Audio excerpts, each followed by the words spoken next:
A primeira referência que eu tive do México eh, foi um filme, acho que era México Insurgente. Nossa, eu era menino, tinha 14, 15 anos, assim, com uma referência cinematográfica muito forte sobre esse povo mexicano. E a gente acompanha, né, com um distanciamento em relação aos povos aqui da América do Sul, mais distante, mas a gente acompanha o processo mexicano, ainda que à distância. Vimos o processo com o Obrador, agora com a Cláudia Sheinbaum, e com isso que será uma revolução colorida, com essa sequência de protestos. Eu nem sei, não vi noticiário do que aconteceu nos últimos 2 dias, né, de uma rebelião da juventude, geração Z, né, da extrema-direita, da burguesia mexicana. Queria entender o que está acontecendo. Acho que essa afirmação que setores progressistas e mesmo da esquerda fazem de barato assim, não, é revolução colorida, é a CIA, é o Trump. Eu gostaria de entender melhor antes de fazer esse tipo de afirmação. E para falar sobre, bom, uma situação complexa, né? Logo depois dessa explosão, o Trump ontem diz que ele já tinha falado lá atrás, né, de poder invadir o México. Ele está dizendo, essa está mal colocado, porque você atacaria o México para atacar o narcotráfico. Ele fala, por mim tudo bem, não teve uma coisa assim que foi uma iniciativa do Trump para dizer, vou invadir o México, diferente, uma postura diferente da Venezuela, mas de qualquer maneira esquenta, né? Esquenta. E no centro disso tudo, ela, Cláudia Sheinbaum. Quero entender o que está acontecendo no México, acho que todo mundo quer entender, e para isso temos aqui agora o professor Danilo Martuscelli, eu acho mais corretamente, ele que é professor aqui do Brasil, né? Ele é professor da Federal de Juiz de Fora, da minha Uberlândia, Berlândia, o trio dos Bs lá em Minas Gerais, né? Beraba, Berlândia, e é isso aí. Ele está fazendo pós-doutorado na Universidade Nacional Autônoma do México, então ele participou no sentido de que esteve lá nas manifestações, então ele vem com testemunho do que ele viu e com avaliação também de professor sobre a situação lá. Danilo, que bom que você topou vir aqui. Tudo bem? Tudo bem, Mauro? Grande satisfação participar dessa conversa contigo. Sim. Cara, você é popular. Vários companheiros meus aqui falam, nossa, o Danilo, gente fina, fantástico, professor, tal. Já vi que... Como diria o amigo meu, tinha que falar que sou corintiano também, por isso É, também tem essa...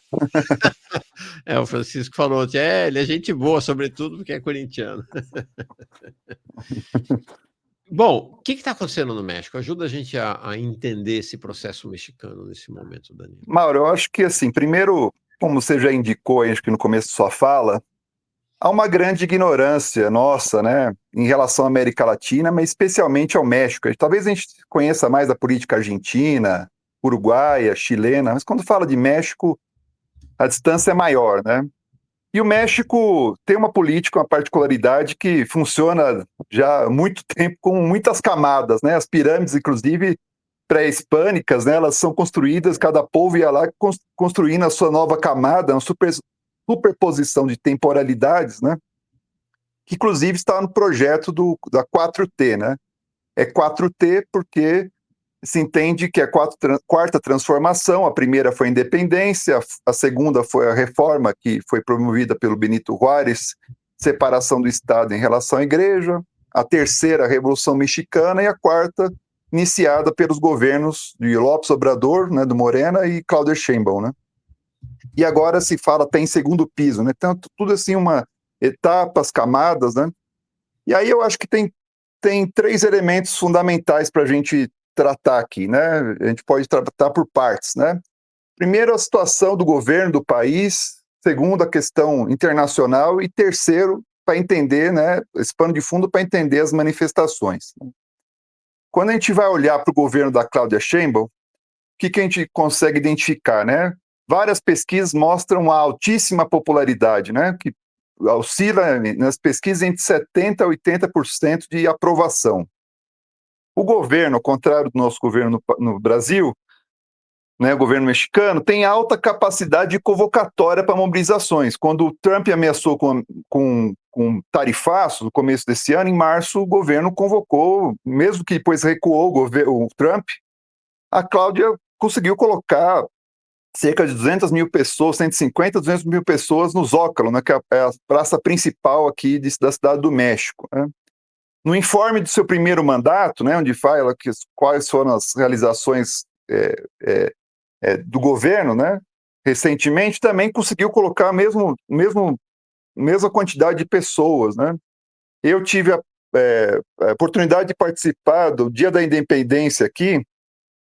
Tinha algumas bandas tocando, tá? Cheguei à noite, 9h30, às 11 começava o grito de independência. Ela foi a primeira mulher a fazer esse grito, né? Que é um grito curto, e as pessoas gritavam, presidente, presidente, e estava abarrotado, né? Muita gente, né? Nas manifestações, né? Além disso, o governo conta com um instrumento de comunicação que não contamos no Brasil, as manhaneiras, né? Toda manhã, 7h30 da manhã, o governo fala das suas iniciativas e responde para os repórteres questões são levantadas de problemas relacionados ao país, né? Sempre faz propaganda das suas iniciativas, né? No canal 14, canal público, na rádio, né? Tem o Instituto Nacional de Formação Política, com posições ainda ocupa um espaço interessante, possui controle majoritário das duas casas no Congresso, né? Com a coalizão, chega a 2/3 no Senado e na Câmara. É um governo que possui a maioria dos governos subnacionais, mais de 70%, cerca de 70%, maioria nas câmaras, né, e assembleias subnacionais. Realizou aqui uma questão importante para a gente conhecer isso, né? Uma reforma do judiciário que gerou muito ruído para a direita, né, para a extrema-direita. Uma reforma que possibilitou a eleição agora no começo desse ano, primeiro semestre desse ano, de juízes, promotores e ministros, ou seja, uma reforma mais avançada daquela que ocorreu na Bolívia. É um governo que vive sob baixo índice de inflação, redução da pobreza, né? Peguei dados aqui de 41%, mais ou menos, em 2018, caiu para 29% em 2024, baixo desemprego, algo em torno de 2,5%, 2,7%, aumenta o salário mínimo real de 56,8% entre 2021 e 2025, né? Claro, estou falando aqui das grandes virtudes do governo, mas há problemas, né? Há muita informalidade, né, laboral, há precariedade laboral, há pressões agora para que a jornada chegue a 40 horas, né? Que está atualmente muito maior que isso. Há problemas Você sabe, sérios. Danilo, eu fiquei chocado com isso, porque essa popularidade tão grande, e você olha para os dados econômicos do México, crescendo 2%. A informalidade, aqui no Brasil é 40% a informalidade, no México é mais de 53% Mais de 50, a informalidade. isso. Eu fiquei muito impactado aí. Tem o problema da criminalidade, né? Embora o governo tenha os índices aí de redução de delitos de alto impacto, né? Homicídios tenha reduzido, né? Mas é muito grande, né, no país ainda. Mas eu sempre comparo. Eu estou vivendo na Cidade do México, conheci outras regiões do país, mas na Cidade do México você não tem a segurança de andar no centro da cidade à noite, como você tem. Aqui é muito mais seguro, né, do que qualquer capital brasileira. Qualquer capital, né? Então tem essas diferenças também. E também tem uma questão também da dependência do México em relação aos Estados Unidos, né? Uhum. Entre 70% a 80% das exportações mexicanas vão para os Estados Unidos. 40% das importações estadunidenses chegam para cá. Então, toda essa discussão, inclusive, que tem sobre desdolarização, né, que os BRICS querem impulsionar, para cá, no curto prazo, seria devastador, né, por conta dessa relação com os Estados Unidos. Outra particularidade do México, né, entre 85% e 90% das suas exportações são de manufaturados, né, metais, máquinas, equipamentos e automóveis. Ao contrário da nossa pauta exportadora, que é commodity, né. Outros limites, né, tem muito problema com desaparecidos, né, o caso Ayotzinapa, né, dos estudantes desaparecidos, mas são milhares, né, que desaparecem e o governo ainda não adotou, embora tenha isso como horizonte, uma preocupação, não adotou políticas que são avançadas para conter efetivamente esse problema dos desaparecidos, pessoas desaparecidas, né? Não só a partir de conflitos políticos, né? Outro problema, né? Pressões que a Coordenação Nacional dos Trabalhos e Educação estão impulsionando, né? Contra a reforma da Previdência Educativa que ocorreram em governos anteriores, né? Estão querendo a revogação dessas reformas, né? Há pressões agora, né? Em outubro começaram a aparecer, né? Tanto agricultores e camponeses que produzem a maíz, né? Que é o milho, né? Que querem redução, né? Querem que sejam valorizadas a mercadoria, ajuda do governo, transportadoras que estão reclamando do roubo das mercadorias, né? Então fizeram paralisações grandes no país aqui, né? Em outubro agora estão programando para o dia 24 desse mês outra paralisação. Há uma dificuldade de conter o narcotráfico no país. Se o governo está fazendo uma ação agora em Michoacán, né, um estado daqui, uma operação chamada El Camaleão, que é um cara que é um criminoso, e os caras se incendiaram, fecharam estrada, pessoas armadas apareceram, né? Então tem limitações, é um progressismo muito mais avançado que a gente tem no Brasil, eu não tenho dúvida disso, né? Mas tem limitações, porque, enfim, também foram 36 anos de governo neoliberal, há uma limitação também no Morena, que é um partido que, enfim, surgiu de maneira quase de mobilizações que foram dando desde a inviabilização da candidatura do Obrador em 2006 no Desafuero, né? Depois foi crescendo, né, numa crescente de mobilizações, né? Então, em 2012 criado, em 2014 oficializado, 2018 vai para a primeira eleição, ganha a eleição presidencial, mas é um partido que pode ter um forte desvio eleitoralista, né? E aí isso é um problema ou seja, vai atraindo os oportunismos de tudo quanto é tipo e pode se desmantelar também, né? Então, muitas das iniciativas que surgem aqui do progressismo vem do comando do Estado, não propriamente do partido, que é muito frágil comparado ao que, embora tenha toda essa projeção, né, institucional que aqui no Brasil, não temos, né? Ou seja, de inserção institucional. O segundo elemento que eu queria tratar é o plano externo. A gente vive um processo hoje de agressão imperialista, né, de caráter, eu caracterizo de caráter neofascista sob o comando do Trump. A gente viu todas as ameaças que foram feitas em tarifaços, não só contra o Brasil, né, mas questão aqui também aqui também no México, né? Aqui houve reação popular, houve reação do governo, né? O governo Trump teve que recuar. A gente vê que toda aquela agenda que foram se construindo, chamado lawfare, né, de governos corruptos, progressismo, corrupção, né, Estado inchado, mais Estado é mais corrupção, etc. Tudo aquilo que foi aquela agenda que muito impulsionada em grande parte pelos democratas nos Estados Unidos, né, seus institutos, think tanks, etc. Hoje essa agenda está se deslocando, né, para o tema do chamado narco-estado, narco-terrorismo. Então a gente vê uma forte ofensiva. Tema que está se espalhando por toda a América Latina, né? Exato, né? Essa questão da Venezuela, né? Os caras estão pedindo a cabeça do Maduro, dando prêmios para quem, né, prendeu Maduro, etc., né? Na Venezuela. Estão ameaçando a Colômbia, né? Ocorreu agora o caso, né, do Brasil também, Lula sendo responsabilizado, a extrema-direita responsabilizando Lula por ser um narco-presidente, né? E a mesma coisa está ocorrendo aqui no México, né? O narcoterrorismo, o narco-estado, o narco-governo, né? Essa ideia de que o governo era conivente, não só conivente, mas como é financiado, é articulado politicamente com o narco, né? Além disso, temos o caso na América Latina também, que não podemos esquecer, do bloqueio econômico contra Cuba, que tem gerado um desastre para a economia e para o país, né? Para a população cubana. Né? Um caso também que está começando a aparecer aqui no México, né? Mas não com a proporção que tem no Brasil. As pessoas pedindo nas ruas intervenção dos Estados Unidos, nesse caso do narcotráfico. Né? Mas, assim, aqui não vão levar, dificilmente vão empunhar bandeiras dos Estados Unidos.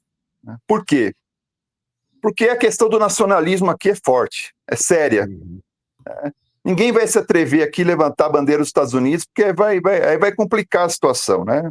Inclusive, essa questão do tarifaço já mostrou isso.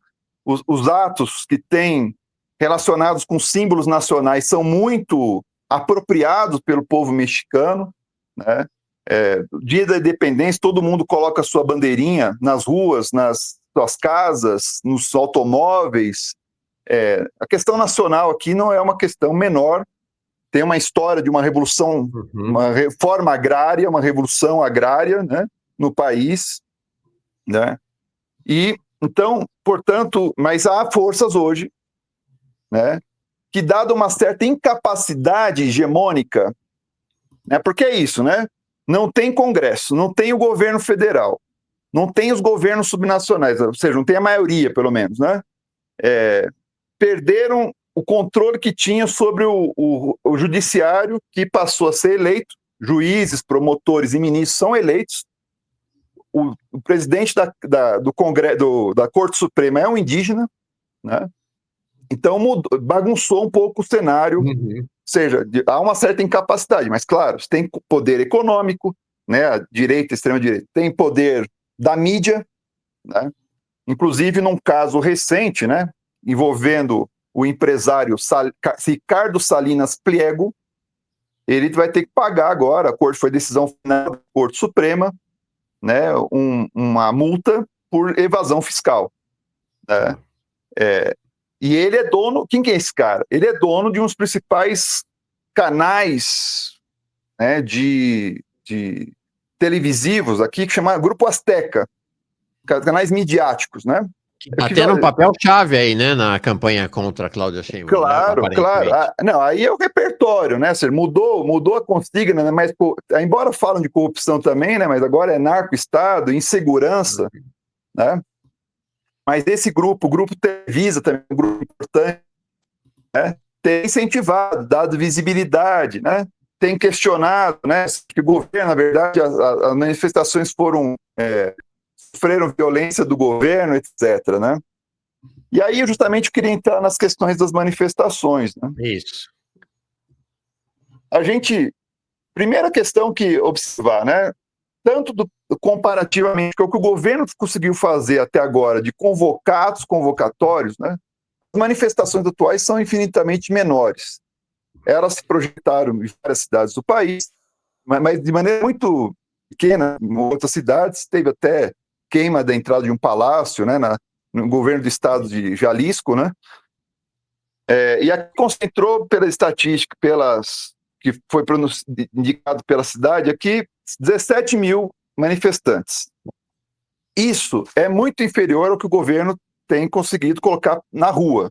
Não só o governo, né? Que essa própria direita, ou mesmo extrema-direita, conseguiu colocar na rua em 2023 e 2024, quando se questionou a reforma eleitoral, quando começou a questionar o governo como autoritário, né? Então, se você coloca aí nas redes sociais, quem quiser dar uma googada aí, né? Põe Maré Rosa, né? Maré Rosa, né? Você vai ver que a coisa encheu, né? Tinha mais de 100 mil pessoas, né? Ou aproximadamente esse número nas ruas naquele momento, né? Hoje, esse número é muito inferior, né? Um outro elemento interessante, né? Porque a cobertura das mídias de direita, liberais, dá uma sensação de que o México está em rebelião, né? Não é bem assim, então. Inclusive, quando você tinha mandado o primeiro card, crise no México, eu acho que é muito cedo falar em crise, né? Porque crise é quando existe uma outra força com capacidade de alterar as relações de poder, né? Crise política, assim, né? Eu acho que há um início, há uma inflexão na conjuntura, obviamente, né? Uma inflexão que não vem isolada, né? Vem desse caso, dessa punição desse empresário, que está querendo ser, já numa fala, as pessoas começaram presidente, né? Há um caldo aí de aceleração do conflito distributivo de classe aqui. Né? Você tem manifestações de agricultores, camponeses, transportadoras. Houve aqui também uma fortes lutas, né? Assim, aqui tem uma questão da memória muito grande, né? O massacre de Tlatelolco, que ocorreu em 68, contra os estudantes, né?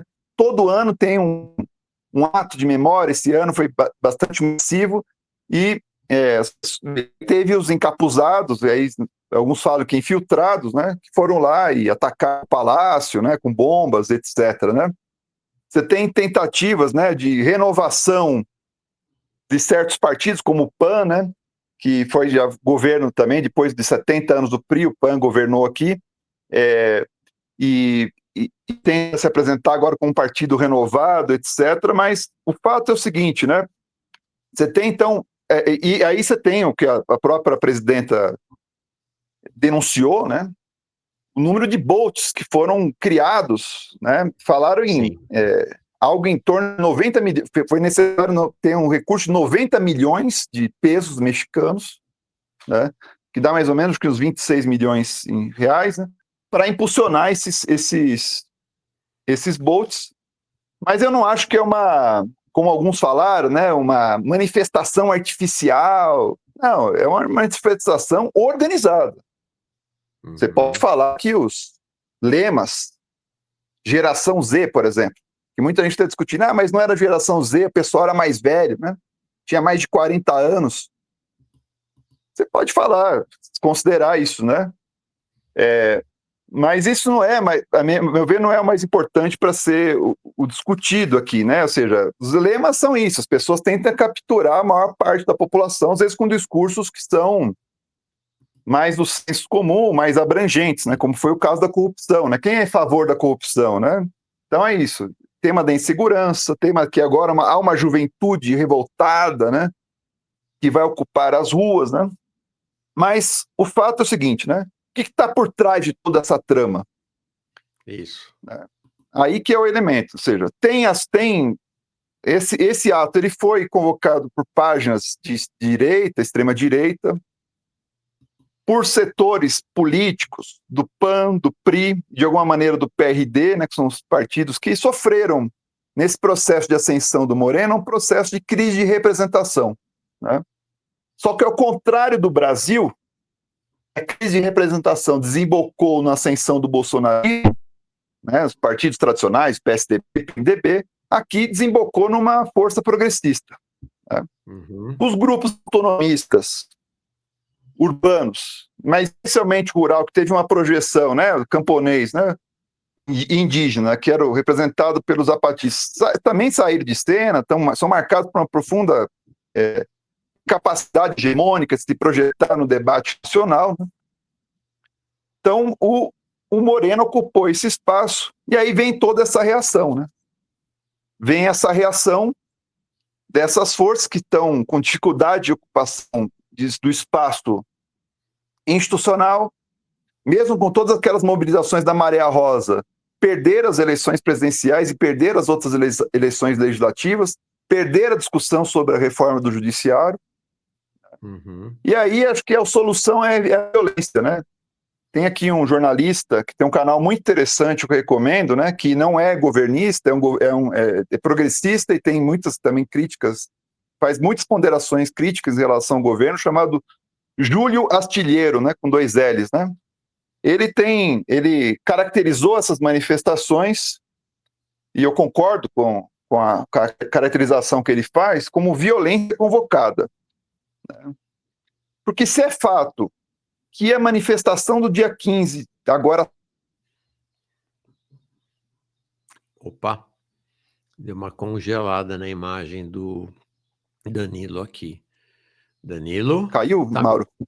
Voltou. Oi, voltei? Você estava falando, se a Não, manifestação do dia 15... se a manifestação do dia 15, né, sábado, né, é fato que ela, foi convocada em duas fases. Ela teve 2 fases, né? Uma fase que saía do Ángel de la Independência, né, que é um monumento que tem aqui na cidade, até o Zócalo, né, que é a praça principal onde se concentra as principais manifestações e o Palácio do Governo. É um trajeto de 4 quilômetros, mais ou menos. Todos os analistas indicam que foi uma manifestação que, nesse percurso, era pacifista, muitos criticavam a presença de encapuzados, né? A presença dos partidos, né? Então queriam se apresentar como a partidária, mas, enfim, muitos desses caras, inclusive, estavam presentes, né? Figuras aí desses partidos estavam presentes nas ruas, né? Estimulando a mídia, cobrindo, etc. Mas quando chega na praça principal, aí já estava armado o cerco, né? Assim, a violência dos chamados encapuzados, que alguns analistas que acompanham as manifestações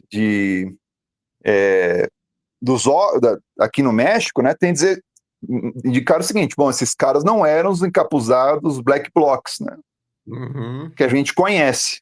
Por quê? Porque geralmente esses black blocs, eles fazem um discurso, se reúnem, fazem um discurso político e partem para ação direta, né? Esses caras não fizeram isso, né? E aí ficaram lá durante 2 horas atacando a polícia. As imagens é claro que teve reações, inclusive jornalistas foram feridos, etc. Mas você vê que a polícia não partiu para cima, ela ficou resistindo depois que ela toma iniciativa, né? É um fenômeno também diferente que a gente vê da nossa PM. A PM aqui, primeiro sinal, já vai para porrada, né? E aqui não tem acontecido isso, né? Tanto é que tem agora 100 policiais feridos, né? E aí tem um aspecto que muita gente fica falando: mas é um povo que há um mal-estar no país, o pessoal está enojado, né? Está insatisfeito com a situação do país. Olha, como é que você vai falar que há um mal-estar no país com essa taxa de aprovação do governo? Com essa capacidade que o governo tem de levar a gente para a rua? Com as reformas que estão sendo realizadas, né? Eu peguei aqui uns levantamentos, os números são impressionantes mesmo, né? Só que são 3 pesquisas diferentes, então não é um instituto do governo. Aqui na Buendia e Marques, 70% de aprovação, na ENOC, 78%, na El Financeiro, 70%, e interessante a distribuição por faixa etária. Olha aqui, que em tese, né, a coisa dos jovens estarem em rebelião, não, 18 a 24 anos, 71%, cara. Exatamente. Aqui, ó, 25 a 34, 74%. Aí tem aquela questão da espetacularização das redes sociais, né? Que eu acho que o governo tem muita capacidade de comunicação, graças às manhoneiras, pauta muita coisa, mas em termos de manipulação e organização, controle das redes sociais, eu acho que está muito aquém do que poderia ser, entendeu? Muito aquém, né? Mas isso que você apontou é interessante, né?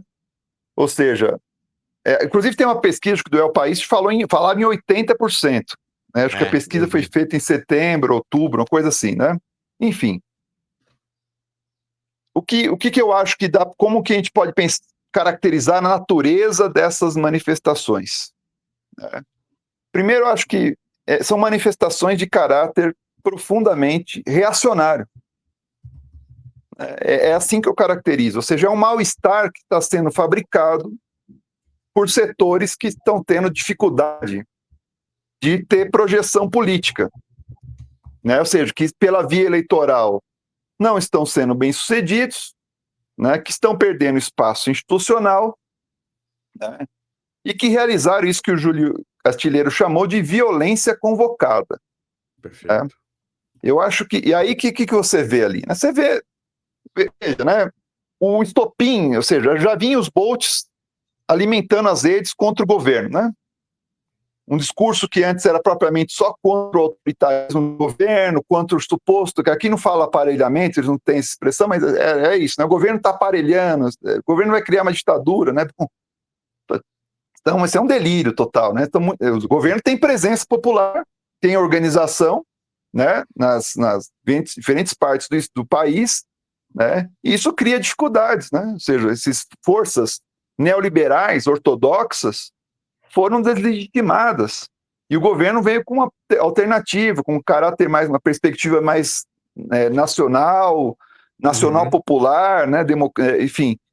E essas forças anti-igualitaristas, neoliberais, elas estão tendo dificuldade de caminhar processar suas demandas a partir dos trâmites convencionais. Sim. Inclusive, a própria presidenta Claudia Sheinbaum mostrou, né, com uma fala do dirigente do PAN, falando que teremos que vai ter que recorrer à violência, né? Então tem esse caráter reacionário. E agora acho que a pauta da vez é a pauta da insegurança, que tem a ver conexão com Trump, né? Com a injerencismo e agressão imperialista do imperialismo agora de viés neofascista, e tem também a ver com um evento que ocorreu, um incidente, né, uma tragédia aqui, né, que ocorreu internamente no país no Dia dos Mortos, né, que é um dia também algo de representação nacional, que justamente o falecimento, o assassinato, né, desse prefeito, Carlos Manzo, que já circulou por vários partidos, inclusive pelo Morena, né, mas que já era um prefeito independente da cidade de Uruapan.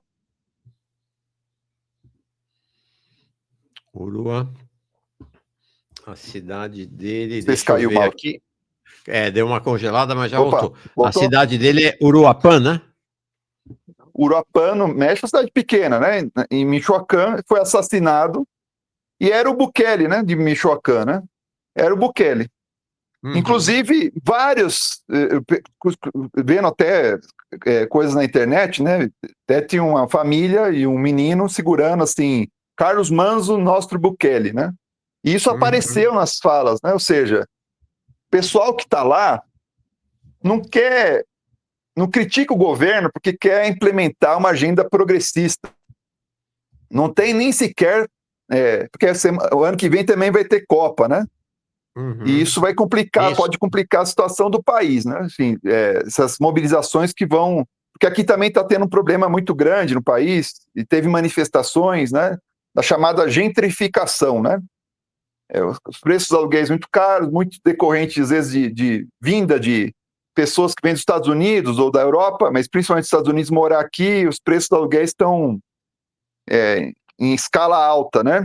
O governo tem tentado criar agora moradias para tentar contrapor essa tendência, né? Mas também não é fácil fazer isso no curto prazo, né? Mas o fato é o seguinte, esses caras, eles querem um punitivismo, querem encarceramento em massa como como resolução do problema social. Não se vê ninguém discutindo lá, isso que você elencou lá, né, da precariedade laboral, da informalidade. Não tinha cartazes pautando isso aí. Sim. Ou a questão do emprego, né, do desemprego, né, não tinha pauta. Aí que é a questão, porque às vezes no Brasil fala, tinha lá uma meia dúzia. Não, tinha gente, inclusive, você mostrou também na imagem, né? Um cara, aí não se sabe se estava lá mesmo, tem uma discussão aqui, né? Com a camisa da suástica, né? Mas o que se viu, né? Tá aí, né? A camisa da suástica. Mas o que se viu lá, e essa bandeira aí do One Piece, que também apareceu na cópia aqui, que está sendo apropriado por forças progressistas e reacionárias para criticar a corrupção, autoritarismos, né? O mangá, né? O desenho do One Piece, né? Isso. Então também esses reacionários vão ao baile mascarados, né? Bom, geração Z, One Piece, agora queremos a inseguridade, mas o que eles querem mesmo, né, é destruir a esquerda, o que há de esquerda, de progressismo, o que há de pauta mais ou menos igualitarista que o governo pode colocar. Agora, a via eleitoral, a via institucional parece estar se esgotando para esses setores. Mas assim, então, ou seja, então tem um evento lá, né, as ações do Trump, né, contra o narcoterrorismo, contra os chamados narco-estado, etc. Por outro lado, internamente, essa questão que surgiu desse assassinato desse prefeito, né?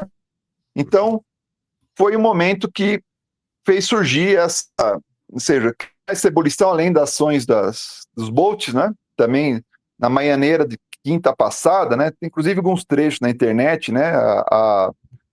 A presidenta, ela indica, né, os números, né?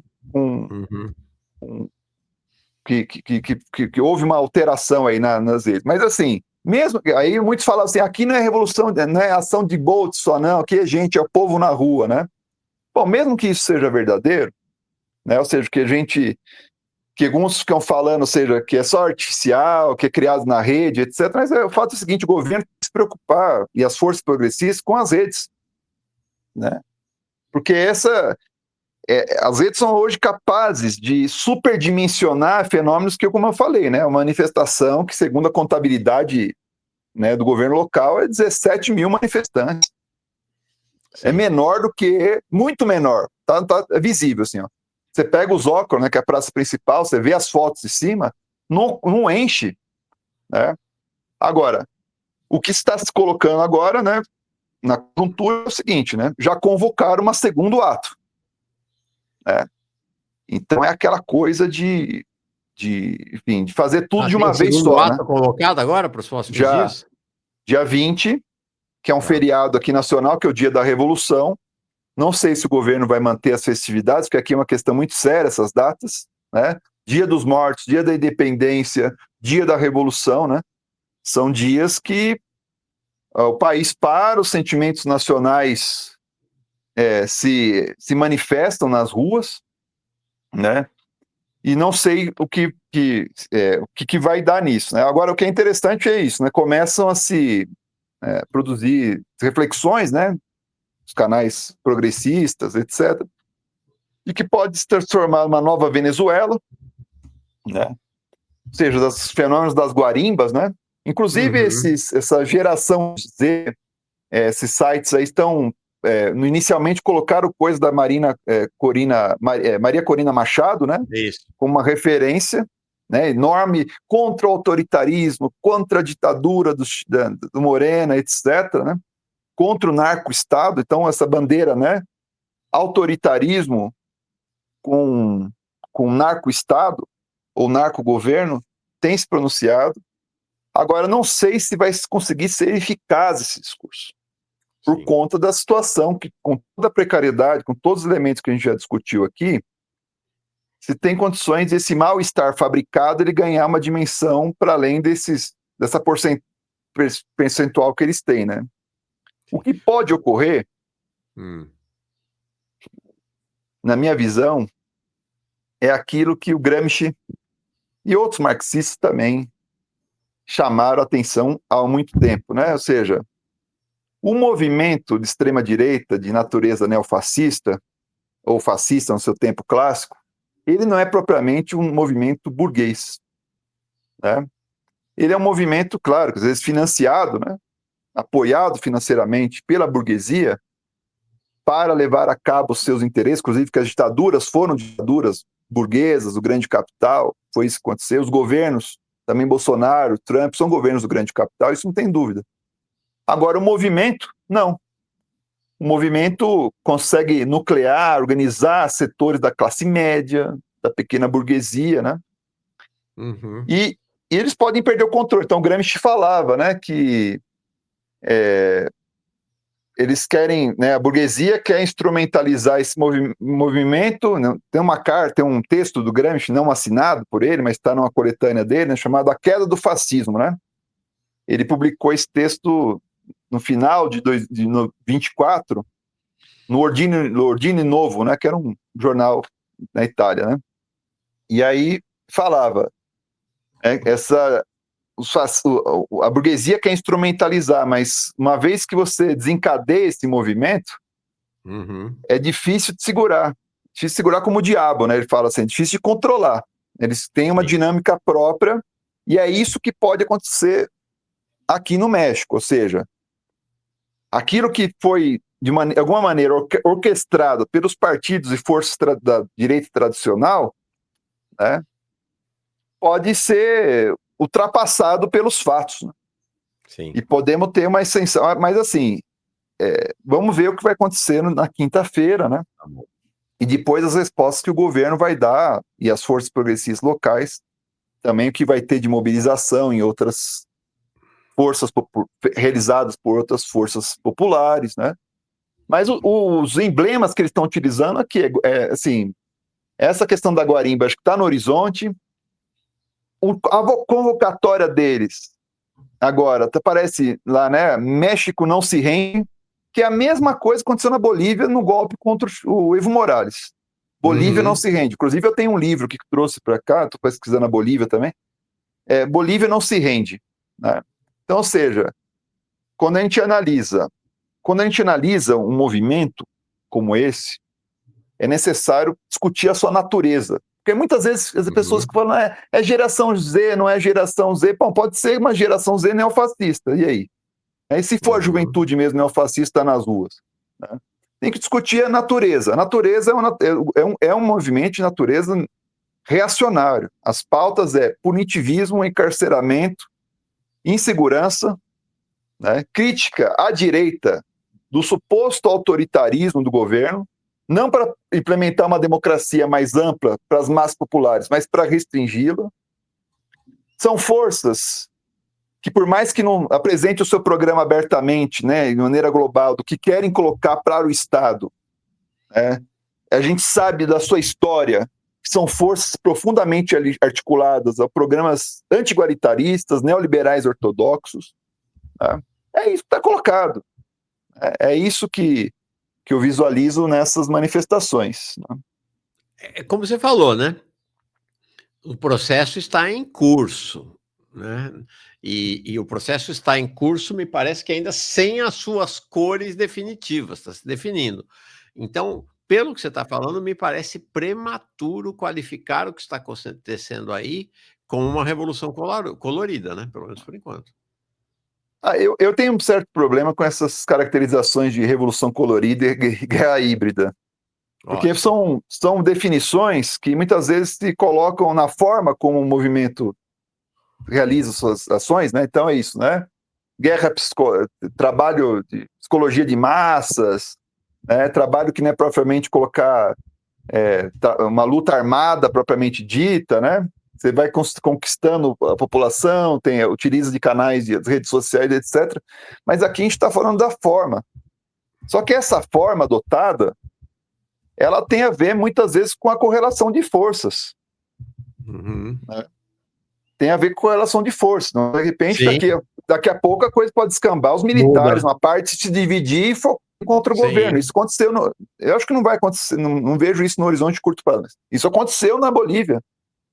Não aconteceu na Venezuela por quê? Tinha um trabalho dos militares, né, de uma perspectiva anti-imperialista, né, uma escola anti-imperialista na Venezuela.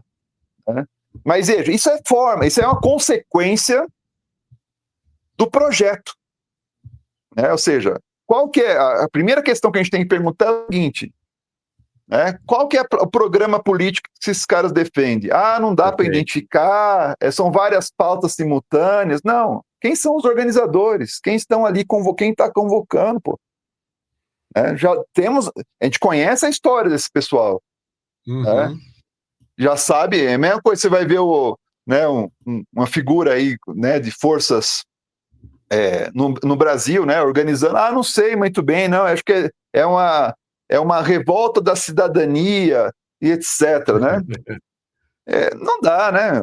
Assim, não, e essa ideia do colorido, acho que é isso, novamente, guerra híbrida, revolução colorida, está muito preso à forma, a gente tem que discutir a orientação política, quem dirige a coisa, quem dirige a parada, né? E ver também do conteúdo que a base social pode se distinguir muitas vezes, ela pode se apartar dessa direção política, né?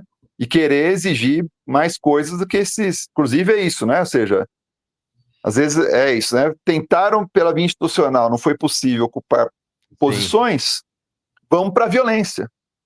Né? Vamos para a violência, mas aí quem controla a violência? Quem controla grupos paramilitares? Né? Aí que é o problema, né? Porque a base é diferente, né? Ou seja, a base social, né? Ou seja, os interesses que neofascistas de classe média, pequeno burguês, agem, né, em defesa do neofascismo, as suas causas são diferentes do que a burguesia defende, né? Claro. Inclusive essa questão, né? Começa a aparecer aqui, somos contra partidos. E ao mesmo tempo tem partidos querendo surfar, né? Aqui no Brasil a gente viu, pô, aí no Brasil a gente viu, né? PSDB, vamos fora, etc. Agora a gente vai. Aí foram utilizados, os tucanos foram utilizados nas ruas, né? Porque os caras falam assim: aqui não, meu. Então, E isso pode acontecer aqui, mas eu insisto, Mauro, assim, a coisa está em curso, não sabemos como vai ser os desdobramentos, eu acho que tem que ter muita apuração ainda para ver quem são esses encapuzados, alguns foram presos, né? Uhum. Quem financia efetivamente tudo isso, né? Mas os traços estão colocados, né? Um outro elemento que eu não chamei a atenção, né? Grupos religiosos, né? Então, pegaram lá Santa de Guadalupe, né? O México não tem problema essa presença evangélica como tem no Brasil, né? 77% da população mexicana é católica, 11% evangélica, o último censo indica isso, né? Mas aí você tem o cristianismo, o catolicismo conservador, né? Que também uma parte está confrontando o governo também, né? Se sentindo ameaçado, Mas o que a gente vê nas ruas, Mauro, o governo sendo utilizado, forte misoginia, né? Puta judia, tinha uma pichação que colocava puta judia, né? Tinha um cartaz que dizia o seguinte, né? Basta de leis que estimulam o ódio contra os homens. Igualzinho aqui. A gente Ou seja, é conhece um já. movimento ainda pequeno e o que dá para definir é que ele é um movimento pequeno e de extrema direita. Precisa ver o que vai acontecer a partir de agora, né? Pequeno em comparação, né? Ao Sim. que o governo tem capacidade de convocação e ao que foi a Maré Rosa, Perfeito. 2023, 2024. Que inclusive é organizado por parte dessas forças aí, né?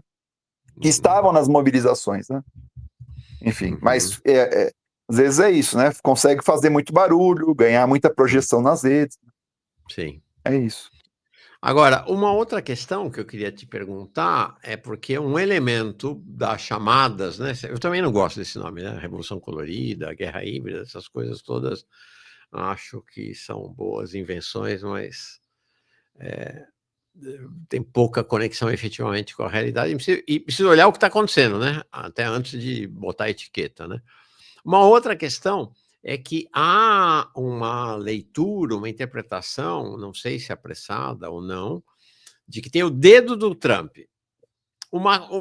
E me parece que acho que vale a pena também traçar uma diferença entre um movimento inspirado pelo Trump e um movimento feito pela CIA, né, feito efetivamente por forças vinculadas ao governo dos Estados Unidos, né? Como é que você vê essa questão da presença estadunidense ou do governo Trump no movimento até o momento? Bom, questão dos bots, começando pelos bots, viram que também foi uma campanha aí, né? Foi uma manifestação também incentivada por sites externos, né? Tá. Inclusive com participação daquela think tank Atlas Network, né? Uhum. Há uma figura que agora acho que chama Simon Levy, acho que tem uma página que está recomendando o Trump adotar aquela lei Magnitsky, né, por conta da violação que o governo fez de direitos humanos ao atacar protestantes, né? Há nos atos cartazes e também pessoas entrevistadas que defendiam a intervenção, né, para acabar com o narco-estado, com o narco-governo, né?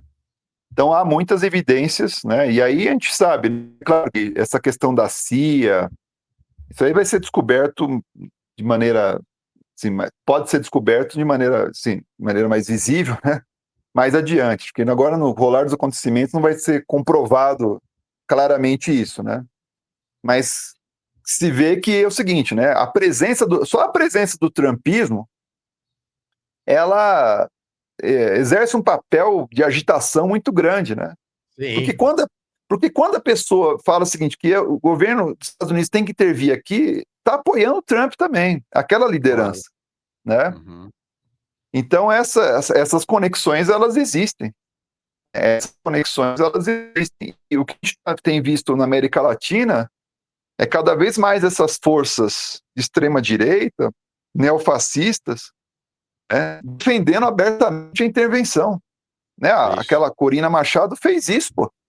Foi lá, vamos entregar o nosso petróleo, os bolsonaristas, né, que fez o Paulo Figueiredo, o Eduardo Bolsonaro, aquela enorme bandeira dos Estados Unidos, Israel, isso aqui não existe ainda aqui, porque o elemento nacional é pesado. Colocar a bandeira dos Estados Unidos aqui vai recuperar, vai atiçar uma memória histórica que o povo mexicano tem, nacional, que no Brasil despontou agora um pouco na discussão do tarifaço, mas depois já perde força, né? Porque aí é outro problema da nossa esquerda brasileira também, do campo progressista, né? A questão do nacionalismo revolucionário, nacionalismo reformista foi sendo colocada progressivamente ou à força, né? Tanto ideologicamente, mas pela repressão também militar, né? De escanteio, né? Mas o que eu vejo é isso, ou seja, há fortes indícios de conexões, ou seja, que o trumpismo estimula isso e que há agências, né, o deep state, né, o estado profundo, operacionalizando agora, sim, que é claramente orquestrado, que tem, enfim, que há uma evidência de que a CIA está tramando esse golpe, né? Porque há um processo de negociação, na verdade, né? Está colocado ainda, né? Ou seja, esses partidos tradicionais, essa figura desse empresário Salinas Pliego, né? O cara está negociando de alguma maneira a dívida dele, né? Estão querendo mais espaço no governo, né? Estão tensionando porque não pode criar um governo assim com tanta popularidade assim, porque sabe que as eleições vão se aproximando e eles vão perder de novo, né? Porque a derrota dos partidos tradicionais de direita que foi acachapante, pô. Né? Assim, o Morena tem 70% do governo do estado, 70%. 2/3 da Câmara, mais 2/3 da Câmara e do Senado. Então, é por isso que vem esse discurso do autoritarismo, né? Então, esse autoritarismo com narco, né? Agora, eu respondendo diretamente sua pergunta, eu diria o seguinte: se não dá para falar que tem papel da CIA, né? Tem agentes do Estado aqui, do imperialismo estadunidense agindo abertamente nos Estados Unidos, seguramente dá para dizer que a extrema-direita trumpista está muito animada com o que está ocorrendo aqui, apoia, e isso é uma base de apoio ideológico e político para as coisas que ocorrem aqui no México.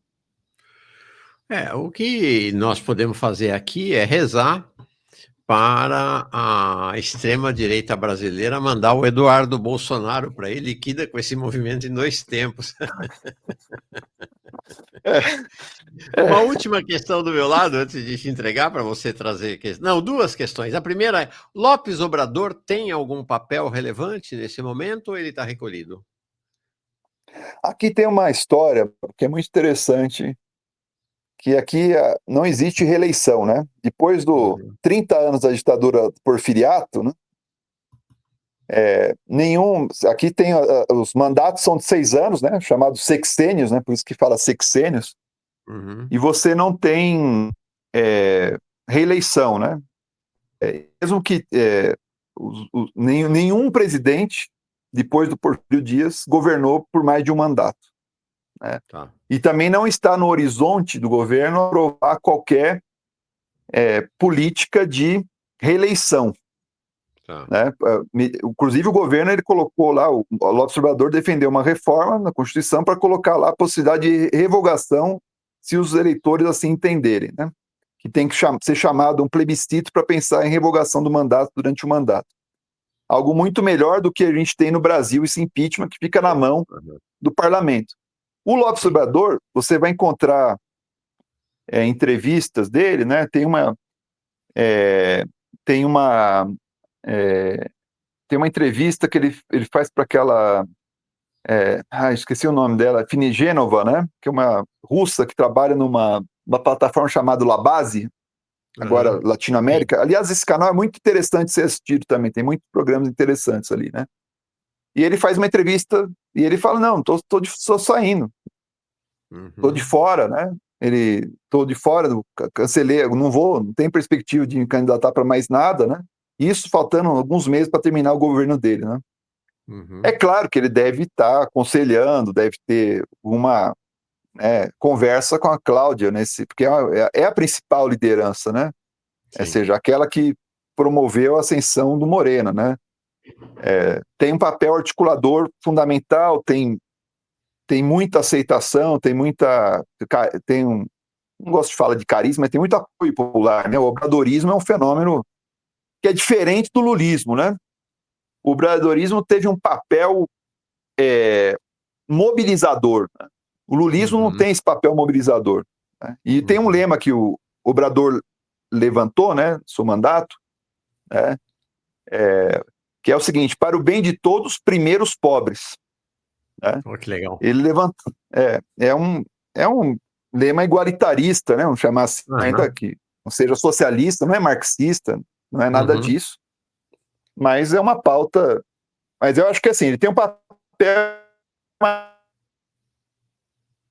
vez de conselheiro, mas ele não está se colocando na rua, como protagonista, fazendo aparições. tá. Oi, Oi, Mauro. Ele não tem feito aparições, ele tem uma. Perfeito. O Obrador não tem feito aparições públicas. Ele lançou um livro chamado Graças, que falava um pouco da sua trajetória, né? Depois, agora, ele falou que vai lançar um outro livro no final desse ano, né? Mas ele não tem tido aparições públicas de falar o que o governo deve fazer, não deve fazer, qual que é a ação da esquerda. Isso, se age nos bastidores de maneira muito discreta. Interessante. Bom, deixa eu colocar aqui uma questão. Deixa eu ver. 2 comentários. Não, um é um apoio aqui do camarada Flávio Castro. Muito obrigado. Flávio Antônio de Castro. Como? Flávio Antônio de Castro, grande companheiro. É? Pirassununga. Olha aí. Da Federal também, de Uberlândia? Não, conheci ele na Unicamp. Ele foi um dos fundadores do Sindicato de Servidores Públicos Municipais de Campinas, grande lutador aí, marxista. Legal. Legal. Flávio, muito bom, muito legal a tua presença aqui. O Nando Halls diz assim: o Euromaidan foi exatamente isso, superdimensionar o número de pessoas na praça, onde os fachos chacinaram o povo deles mesmo. Tá? Uma última questão para ti é Danilo Martucelli, né? Não Matuscelli, não tem H, Martucelli. Ou Shelley em italiano. Ou Celli, isso. Shelley. Martucelli. O que você está fazendo aí? Eu estou fazendo uma pesquisa no Centro de Estudos Latino-Americanos, né, sobre a supervisão do professor Lúcio Oliver Costilha, que é um profundo conhecedor, né, das crises orgânicas, né, e da América Latina, né. Já morou muito tempo no Brasil também o Lúcio, né, e esse centro é vinculado ao UNAM, né. Nesse centro trabalharam figuras como René Zavaleta, Rui Mauro Marini, Agustín Cueva, né, Sérgio Bagu, Pablo Casanova, que foi um dos fundadores, né? Hoje ele tem uma dimensão menor, né? E eu estou pesquisando aqui os processos de fascização ocorridos no processo recente no Brasil, na Argentina e na Bolívia, né? E aí, não sou especialista em México, mas, enfim, essas questões estão aparecendo agora, claro que me despertaram interesse e espero que esse processo não avance aqui no México, né? Como desencadeou nos outros países. Legal, tua pesquisa. Até quando você está aí? Até final de março.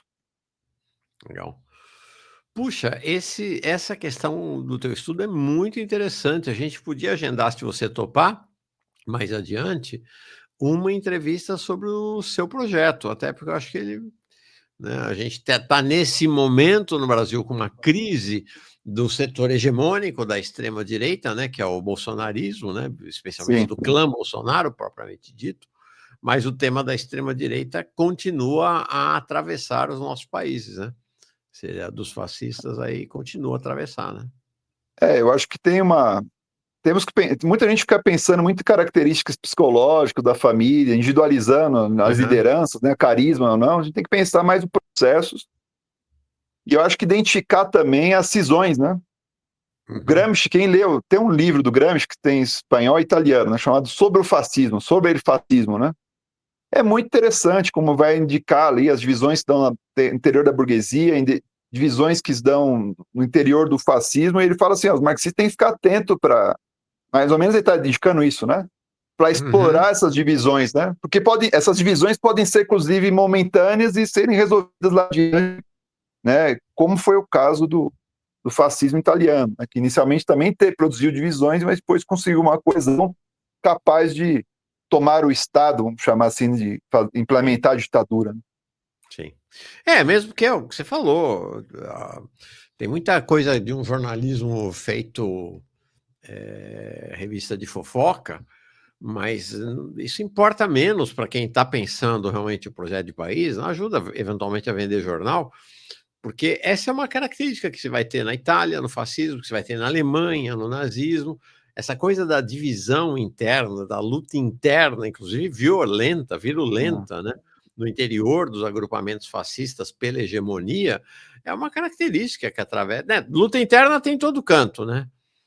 Né, no PT, na esquerda Sim. radical, em todo lugar tem luta interna, né? A gente sabe bem isso, né? Os partidos comunistas, mas talvez uma característica relevante do fascismo é esse caráter virulento, né? Dessas lutas internas deles, e que está o tempo inteiro, né? O tempo inteiro elas estão rolando, né? Mas a mídia e vamos chamar assim, os setores dominantes da intelectualidade mundial, né, gostam de falar de populismo de direita, né? Uhum. Aí coloca no populismo, todo mundo é populista, o Maduro é populista de direita, né? Enfim, É. é muito. É o fenômeno daquela questão, né, assim, tem cara de lobo, focinho de lobo, só que não pode chamar lobo, né? Porque não é É, o fascismo tal. é Não isso vai ser igual mesmo, né? Não vai ser igual, né? Temos que examinar os elementos do processo, a dinâmica da crise, né? O perfeito. que ocorre com a esquerda, né? E o campo progressista, né? Porque nos dois casos, né? Tanto lá no 2030 como agora, o campo popular havia sofrido derrotas sucessivas, né? As Uhum. revoluções haviam sido derrotadas, né? Você tem um campo popular na defensiva, aí por isso que avança o fascismo também, né? Uhum. Sim, sim, sim, sem dúvida. Danilo Martuccelli, então, direto da Cidade do México, falando sobre o processo mexicano em curso. Vamos te consultar mais vezes sobre o México, mas vamos falar também sobre o seu projeto, é Bolívia, Brasil E a Argentina. e Argentina. Bolívia, Estou à Brasil e Argentina. disposição, Aro. Estou à disposição Ah, para essa conversa. legal, legal, Prazer, hein? gostei demais. Um grande abraço. Tchau. Grande abraço, valeu.